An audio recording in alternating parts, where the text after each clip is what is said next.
শিক্ষার্থী বন্ধুগণ, আজকে আমি আবার আপনাদের সামনে চলে আসলাম ওয়ান্ট এবং ওয়ান টু এর ব্যবহার নিয়ে। WANT ওয়ান্ট অর্থ চাওয়া, চাই, চাও বা চাই এরকম। আমরা পড়েছি চাওয়া। চাওয়া হবে না, এখানে আমার সাথে লাগলে হবে চাই, তোমার সাথে লাগলে হবে চাও, সে বা তাহার সাথে লাগলে হবে চায় এরকম। তো ওয়ান্ট অর্থ হচ্ছে চাই, আর ওয়ান টু অর্থ হচ্ছে আমি কিছু একটা করতে চাই। ওয়ান্ট অর্থ আমি কিছু একটা বস্তু চাই, যেমন আমি একটা কলম চাই, আমি খাতা চাই, আমি একটা টুপি চাই এরকম। আর ওয়ান টু অর্থ হচ্ছে আমি একটা কিছু করতে চাই, আমি পড়াশোনা করতে চাই, আমি ঘুমাতে চাই, আমি খেতে চাই, আমি খেলতে চাই এরকম। আশা করি আপনারা এই ভিডিওটা মনোযোগ দিয়ে দেখলে ইনশাআল্লাহ আপনাদের অনেক কিছু ক্লিয়ার হবে। তো একটু মনোযোগ দিয়ে দেখুন এবং শুনুন। সময় যদি একটু লাগে 2-3 মিনিট সময় দেন, ইনশাআল্লাহ অনেক ফায়দা হবে। তো দেখুন, আমি এটা পড়ে দিচ্ছি আপনাদেরকে। আই ওয়ান্ট আমি চাই। এখানে I want plus verb, verb হচ্ছে কাজ। তো আই ওয়ান্ট এ পেন, কাজ বা এখানে ভার্বও হবে বা নাউনও হবে। আই ওয়ান্ট এ পেন, আমি একটি কলম চাই। I want a cup of coffee, আমি এক কাপ কফি চাই। তারপরটা দেখুন, ওয়ান টু, আমি কিছু একটা করতে চাই, যেমন আই ওয়ান্ট টু স্টাডি, আমি পড়াশোনা করতে চাই। আই ওয়ান্ট টু স্লিপ, আমি ঘুমাতে চাই। I want to go out, আমি বাইরে যেতে চাই।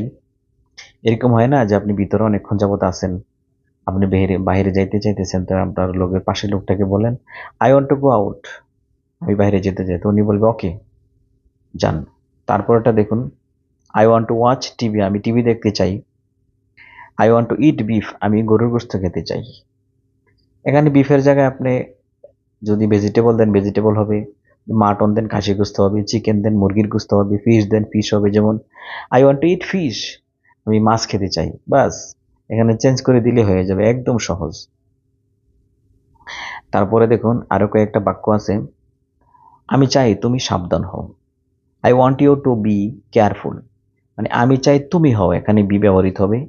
I want you to be careful, আমি চাই তুমি সতর্ক হও, সাবধান হও। 2 নম্বরে, আমি চাই তুমি সৎ হও। I want to you I want you to be a honest, আমি চাই তুমি সৎ হও, ভালো হও। 3 নম্বরে, আমি চাই তুমি দয়ালু হও। I want you to be kind, kind অর্থ দয়ালু, আমি চাই তুমি দয়ালু হও, তুমি মায়াবী হও, তুমি ভালো হও। 4 নম্বরে, আমি চাই তুমি ধৈর্যশীল হও। I want you to be patient, patient ধৈর্যশীল, পেশেন্ট। আচ্ছা, তারপরে 5 নম্বরে, আমি চাই তুমি ভদ্র হও। I want you to be a polite, আমি চাই তুমি ভদ্র হও, ভদ্র হয়ে জীবন গড়ো। I want you to be polite, আমি চাই তুমি ভদ্র হয়ে যাও। তো ঠিক আছে বন্ধুরা, আমাদের সঙ্গে থাকুন, ইনশাল্লাহ আরো অনেক কিছু আপনাদের ক্লিয়ার হয়ে যাবে। আমার ভিডিওগুলো দেখতে থাকুন এবং লাইক কমেন্ট সাবস্ক্রাইব করুন। ফেসবুকে দেখে থাকলে ফলো করুন। ইনশাল্লাহ ভালো ভালো আরো ভালো কিছু হতে যাচ্ছে।